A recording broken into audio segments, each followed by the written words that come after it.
Olá, tudo bem?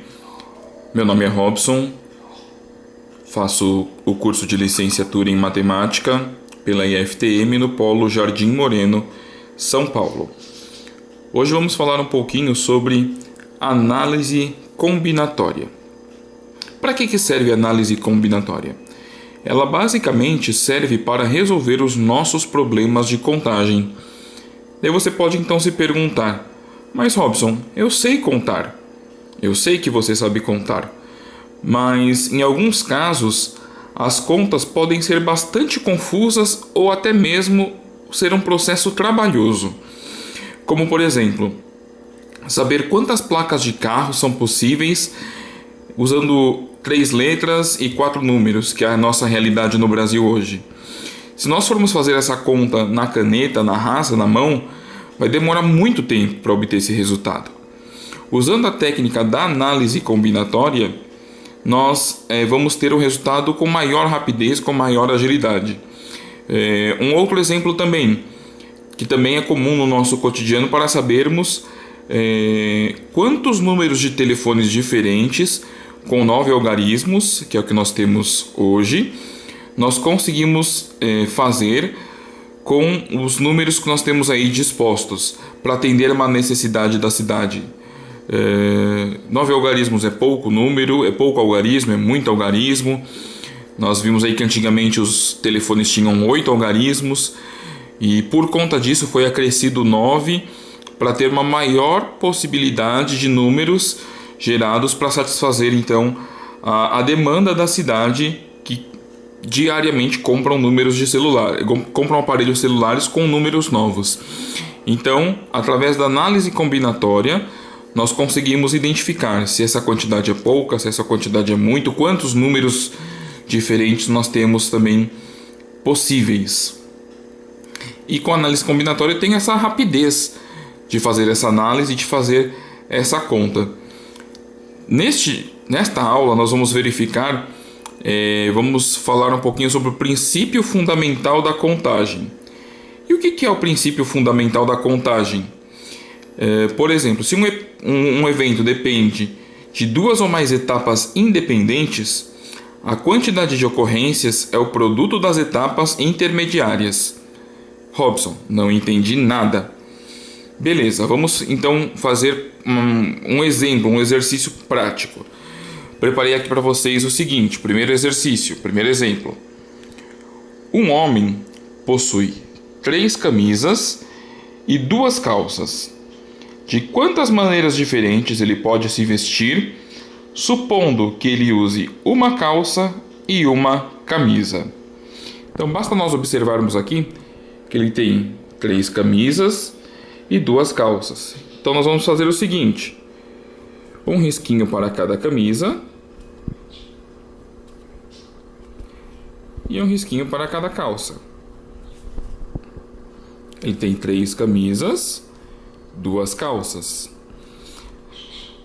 Nessa primeira opção aqui, quantas camisas diferentes ele pode usar? Ele tem aqui 3 camisas, então ele pode usar 3 camisas. A mesma coisa na segunda opção, na terceira opção. Então, em qualquer uma das posições, eu posso usar uma camisa diferente. Fazemos o mesmo processo para o número de calças. Aqui nos fala que ele tem 2 calças. Então vamos colocar 2 aqui e 2 aqui. Como nós vimos, eu falei para vocês, quando um evento ocorre em 2 ou mais etapas independentes, a quantidade ocorrerá em o produto das etapas intermediárias, ou seja, basta eu multiplicar todos esses números, na verdade, a quantidade de camisas e a quantidade de calças, que eu tenho aí a resposta. Então, se eu tenho 3 camisas e 2 calças, eu tenho aí 6 maneiras diferentes de combinação. Tá? Então, a análise combinatória, o princípio fundamental da contagem, nos ajuda a fazer isso com mais agilidade. Ah, ficou meio confuso. Não tem problema. Vamos para um próximo exemplo. Esse aqui é um pouquinho mais complexo, né? Nós temos aqui quantos números de 3 algarismos distintos, ou seja, não podemos repetir nenhum algarismo na nossa combinação. Então, quantos números de 3 algarismos distintos podemos montar com os números 1, 2, 3, 4 e 5. Vamos fazer o mesmo procedimento anterior. Nós temos 5 números, então 1, 2, 3, 4, 5. A diferença nesse caso é justamente aqui, ó. 3 algarismos distintos. Então nós não podemos usar um algarismo aqui repetido. Então vamos pensar aqui num conjunto dos números que nós temos. 1, 2, 3, 4 e 5. Quantos números eu tenho aqui? 5 números. Tenho 5 números. Então aqui na minha primeira opção eu posso usar... aqui são apenas 3 algarismos. Então eu posso usar 5 números diferentes, que são os números que eu tenho, 1, 2, 3, 4 e 5. Como eu não posso repetir esses números, vamos, por exemplo, que aqui eu queira usar o número 1. Então aqui eu já não posso usar mais o número 1 nesta minha combinação. Então eu tenho apenas 4 números disponíveis, que eu coloco aqui. Tenho 4 números disponíveis. Então vamos dar um exemplo, que aqui eu usei o 1 e aqui eu usei o 2. Então o 2 não pode se usar mais. Tenho 3 opções, porque o 2 e o 1 eu já usei aqui. Eu tenho só a opção de colocar o 3, o 4 e o 5. Então eu tenho 3 opções. A mesma coisa do exemplo anterior. Vou multiplicar o 5 com o 4 e com o 3. Temos aí então 5 vezes 4, 20. 20 vezes 3, 60. Temos aí 60 possibilidades distintas. Então, com os números 1, 2, 3, 4 e 5, eu consigo 60 combinações distintas usando 3 algarismos distintos também. Vamos pegar então aquele exemplo que eu falei no começo das placas de carro, né? Para nós colocarmos aqui em prática também. Então vamos lá, exemplo 3. Sabendo que as placas de carro possuem 3 letras e 4 números, quantas combinações são possíveis? Então a mesma coisa dos exemplos anteriores. Numa placa de carro eu tenho 3 letras e tenho 4 números, né? Aqui no padrão do Brasil é assim, 3 letras e 4 números. Quantas letras eu posso usar aqui nessa primeira posição? Quantas letras nós temos no alfabeto? Muitos vão falar, nós temos 23 letras. Só que quando nós falamos em placa de carro, nós incluímos também a letra K, a letra Y e a letra W. Então nós temos 26 opções diferentes de letras para nós colocarmos aqui na nossa placa. Então 26. A mesma coisa aqui e a mesma coisa aqui. Mas Robson, por que eu repeti o número aqui das placas e aqui em cima eu fui diminuindo? Porque eu fui excluindo o número. Porque eu não posso aqui colocar 26, 25, 24. Porque a placa de trânsito do carro, você pode repetir a letra. Ela pode ser uma placa AAA e a numeração. Pode ser uma placa BBB e a numeração.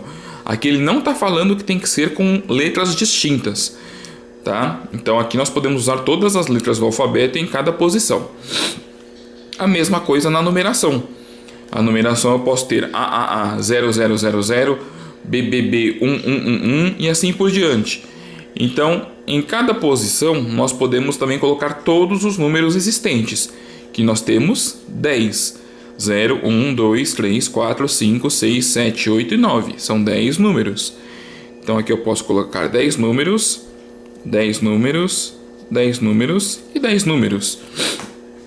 Daí você agora vai me falar, poxa vida, que conta enorme. Exatamente. Eu vou ter que pegar 26 vezes 26 vezes 26 e depois multiplicar vezes 10, vezes 10, vezes 10, vezes 10. Tá? É uma conta um pouco longa. Só que nós podemos simplificar isso, né? Fazermos por etapas.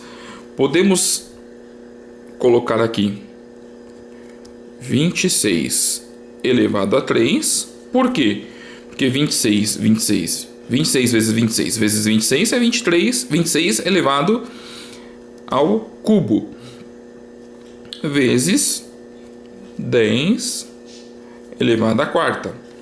Então, 26 vezes 10 elevado à quarta, porque 10 elevado à quarta é 10 vezes 10 vezes 10 vezes 10.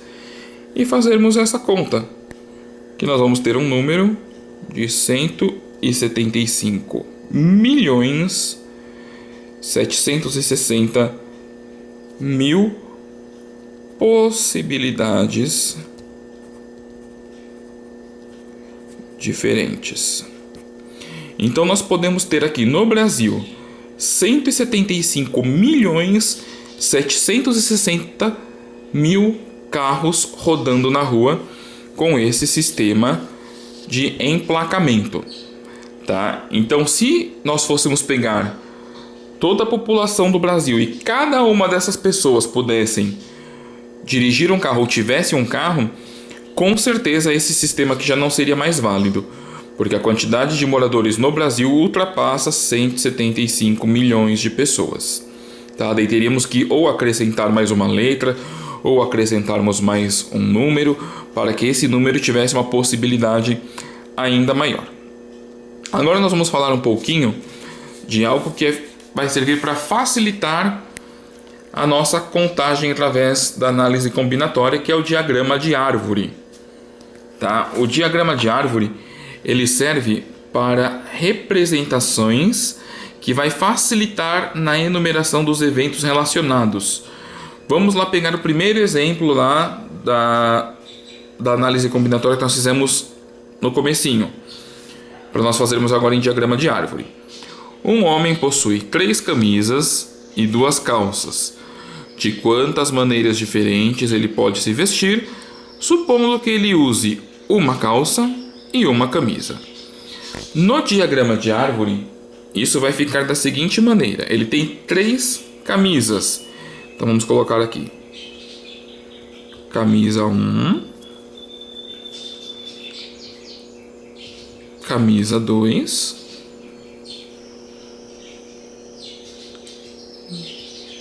camisa 3. Temos aqui as 3 camisas que ele possui: camisa 1, camisa 2, camisa 3. Vimos lá no exercício também, anteriormente, que cada uma dessas opções eu posso combinar com 2 calças, que ele possui 3 camisas e 2 calças. Então, na camisa 1, eu posso colocar a calça 1 e a calça 2. A mesma coisa para os demais. Calça 1, calça 2. Calça 1, calça 2.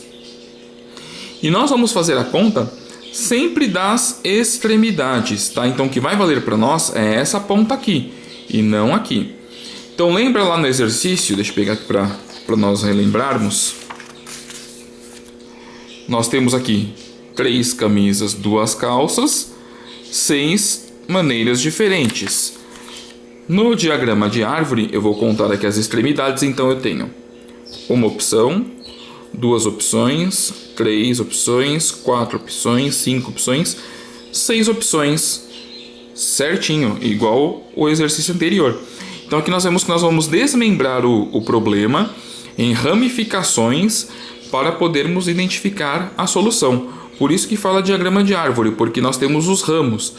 Aqui nós temos um exemplo simples, mas, por exemplo, nós poderíamos ter a camisa, a calça, 3 camisas, 2 calças e vamos supor lá mais 3 sapatos.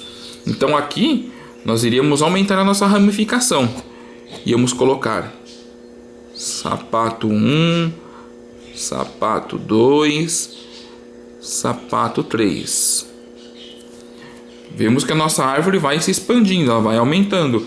Então, para cada um desses itens aqui, eu ia colocar mais 3 sapatos. Então, a nossa conta ia ficar bem maior. Tá? Por isso que chama-se diagrama de árvore, porque tem essas ramificações. Vamos pegar um segundo e último exemplo para nós entendermos um pouquinho melhor sobre o que nós estamos falando. Tá? Temos aqui. Um homem joga sucessivamente uma moeda e ele irá parar de lançar essa moeda se obter ou 2 caras ou 3 lançamentos, o primeiro que ocorrer. Quantos resultados possíveis ele pode obter? Então, assim, uma moeda, quando nós lançamos ela, quando ela cai, nós temos apenas 2 opções que ela caia. Ou vai cair cara, ou vai cair coroa. Só tem essas 2 opções, não tem mais o que se fazer. Ele vai parar de jogar a moeda quando ele conseguir obter 2 caras ou 3 lançamentos. Então vamos ter o seguinte. Quando ele joga e cai cara, ele vai jogar novamente, tem novamente as 2 opções. Ou cara ou coroa. A mesma coisa se cair coroa. Tem cara e coroa. Essas 2 opções. Vejamos que no exercício, no exemplo, está nos falando que se ele tiver 2 caras, ele para de jogar. Se nós vermos aqui no diagrama abaixo, na primeira opção cara, aqui ele já para. Não tem mais o que fazer. Ele já conseguiu o seu objetivo. Porém, se ele jogar cara e der coroa, ainda não. Coroa e cara também não. Coroa e coroa também não. Ele só vai parar se der cara ou 3 lançamentos diferentes. Aqui deu, não vamos mais mexer. Coroa. Se ele jogar, tem mais as 2 opções de cara. Coroa. A mesma coisa aqui embaixo. Cara, coroa. Cara, coroa. Então ele diz que vai parar de jogar as moedas com 2 caras ou 3 lançamentos, o que acontecer primeiro. Então nós vamos ver aqui, como eu já disse, cara e cara que não faz mais nada, porque aqui parou, já deu as 2 caras que ele pediu aqui em cima. Porém, ele continuando jogando, ele teve 1 lançamento, 2 lançamentos, 3 lançamentos. Vamos ver por aqui, ó, seguindo a caneta. Primeiro lançamento, segundo lançamento, terceiro lançamento. Então aqui automaticamente ele para também, tá? Então quantos resultados possíveis ele pode obter? Ou tendo cara e cara ou tendo os 3 lançamentos. A mesma coisa aqui de cima. Vamos contar pelas extremidades. Aqui nós temos uma, por mais que não continue, mais conta. 2, 3, 4, 5, 6 e 7. Temos 7 resultados possíveis.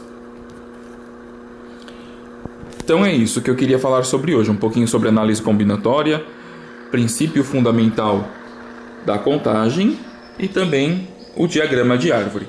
Espero que todos tenham compreendido. Um bom dia e muito obrigado.